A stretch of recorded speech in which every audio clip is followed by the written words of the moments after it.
আমি এজেন্ট ছিলাম না, আমি বাইরে ছিলাম। বিজেপির একজন এজেন্ট গোপাল সরকার, ওকে মারছিল। আমার অপরাধ, ওকে আমি ধরতে গেছি, আর আমি বিজেপি করি। তারপর ওকে ধরতে যাওয়ার পরে আমাকে ওখানে উত্তম মধ্যম মেরেছে।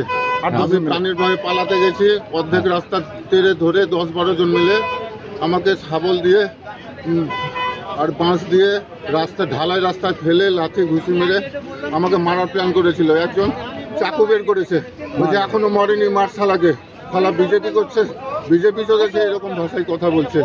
আমি কোনো রকমের প্রাণের ভয়ে বাড়ি পালিয়েছি। কত নম্বর বুথ? 268 নম্বর বুথ, মির্জাপুর, গনকর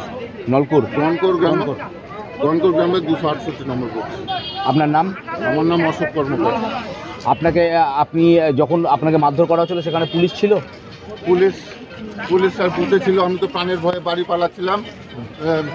ওই বুথ থেকে মোটামুটি 200 মিটার দূরে রাস্তায় ধরে আমাকে ওখানে মেরেছে। ওরা রাস্তায় ধরে ফেলে লাঠি ঢালাই রাস্তায় কপাল শুকে দিয়েছে। দাদা 5 মিনিটে করছে। একজন চাকু বের করে কারা মারধর করলো? ওরা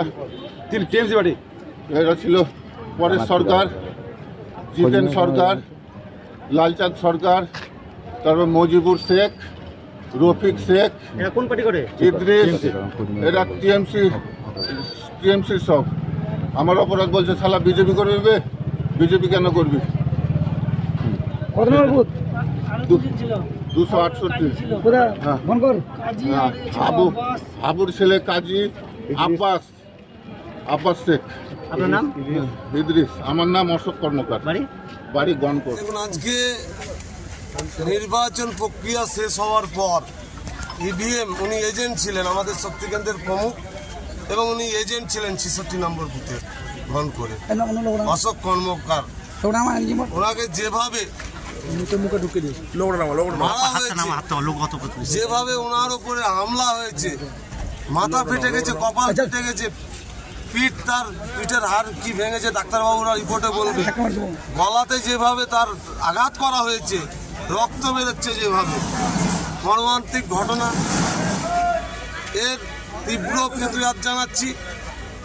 যেভাবে বিগত কালকে থেকে একটা সন্ত্রাসের বাতাবরণ সৃষ্টি করছিলেন, কিন্তু সেখানেও কাজ না হয়ে সকালবেলা যেভাবে এজেন্ট বসতে বাধা দেয় এবং দুপুরের পরে এজেন্টকে বের করার ব্যবস্থা করে, এবং বিকেল থেকে 4টা-5টার পর থেকে বুথ রিগিং করার সব কৌশলই যখন ব্যর্থ, ওরা জনগণ যখন ঠিক করেই নিয়েছিল মন থেকে কি তাদেরকে তৃণমূলকে হারাবে, আর তা বুঝতে পেরে আজকে যেভাবে দিকে দিকে গিরিয়া সেকেন্দারায় যারা এজেন্ট বসেছিল তাদেরকে বাড়ি থেকে তেড়ে দেওয়া হয়েছে, তারা আজকে পালিয়ে পার্টি অফিসে আছে। আজকে যেভাবে আক্রান্ত হচ্ছে, এর তীব্র আমরা প্রতিবাদ জানাই। সাথে সাথে আন্দোলনে আমরা নামবো, বিক্ষোভে নামবো। আজকে আমরা অবরোধে বসবো, এবং যদি অ্যাকশন না হয়, যদি এর শাস্তি না হয়, অভিযোগকারীরা যারা হামলাকারীরা, যারা সন্ত্রাসবাদী, তাদের যদি শাস্তি না হয়, আমরা বৃহত্তর আন্দোলনে নামবো। কোথাকার ঘটনা এবং কত নম্বর বুথের ঘটনা? এটা জঙ্গিপুর বিধানসভা 66 নম্বর, যে 266 নম্বর বুথ গনকর, সেখানকার ঘটনা। কটার সময় ঘটেছিল? আজকে 6:20, প্রায় 6:30 নাগাদ সময় ঘটনা। এই ঘটনা আইসিকে জানানো হয়েছে। ওখানে বিশাল একটা উত্তপ্ত হয়েছে, ঘটনা ঘটতে পারতো। আমি সেখানে যাইনি। পুলিশ প্রশাসন বলেছে ওখানে আপনি যেন না, আমরা অ্যাকশন নিচ্ছি, কিন্তু অ্যাকশন নেবে না জানি। আমরা সেখান থেকে এসেছি, কেন শান্তিপ্রিয় আমরা আন্দোলন করতে চাই।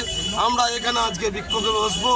আজকে যদি সেই বিক্ষোভের মধ্যে যদি পুলিশ অ্যাকশন না নেয়, শাস্তি না দেয় যারা মূল হামলাকারী, তাহলে আমরা বিক্ষোভ চালিয়ে যাব।